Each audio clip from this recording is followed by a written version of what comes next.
Hello बच्चों, चलिए प्रश्न देखते हैं। रसारोहण की क्रियाविधि को समझाइए। आइए जान लेते हैं यहाँ पे हमारे प्रश्न की मुख्य अवधारणा। तो यहाँ लिखते हैं हम मुख्य अवधारणा। हमारे प्रश्न की मुख्य अवधारणा यहाँ पर संबंधित है, हमें बताना है रसारोहण के बारे में। देखिए, रसारोहण की जो प्रक्रिया होती है ये एक ऐसी प्रक्रिया है जिसके द्वारा जो पौधा होता है वो क्या करता है। पौधा जड़ से अवशोषित जल को जड़ से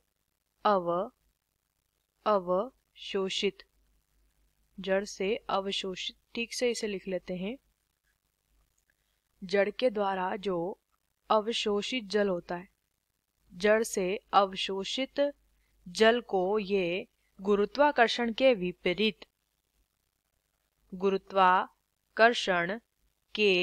विपरीत कहाँ पहुंचाता है?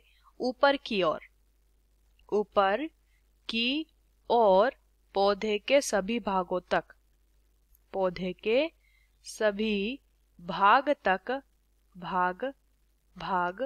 तक ले जाने की जो प्रक्रिया होती है उसी को रसारोहण कहते हैं। यहाँ पे जल के साथ साथ क्या जाते हैं? खनिज भी जाते हैं।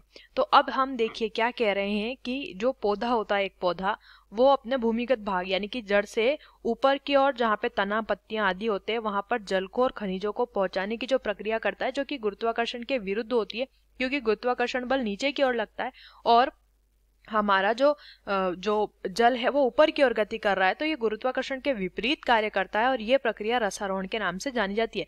रसारोहण की प्रक्रिया दो प्रकार के सिद्धांत पर कार्य करती है। एक तो जल का सहसंजन बल यानी कि जल का अपने अणुओं के साथ जुड़ा रहना और एक अणु का दूसरे अणु के साथ चिपकते हुए ऊपर की ओर गति करना, ये क्या कहलाता है? सहसंजन बल से जल के अणु जुड़े रहते हैं। तो इस प्रकार वो एक जल का अणु जब ऊपर की ओर गति करना शुरू करता है तो सभी जल के अणु उसके साथ ऊपर की ओर जाएंगे। एक तो ये इस सिद्धांत पर कार्य करता है, दूसरा ये वाष्पोत्सर्जन के सिद्धांत पर कार्य करता है, यानी कि वाष्पोत्सर्जन जिसके द्वारा पौधे का अतिरिक्त जल पत्तियों तने की मदद से बाहर निकलता है और जब वो जल बाहर निकलता है तो पत्तियां और तने और जल की मांग करते हैं, जिसके द्वारा नीचे से जल ऊपर की तरफ पहुंचाया जाता है। तो ये दोनों जो सिद्धांत है ये दिए गए थे डिक्सन व जोली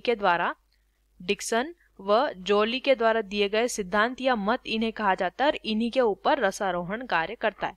आशा करते हैं आपको इस प्रश्न का उत्तर समझ आया होगा। धन्यवाद।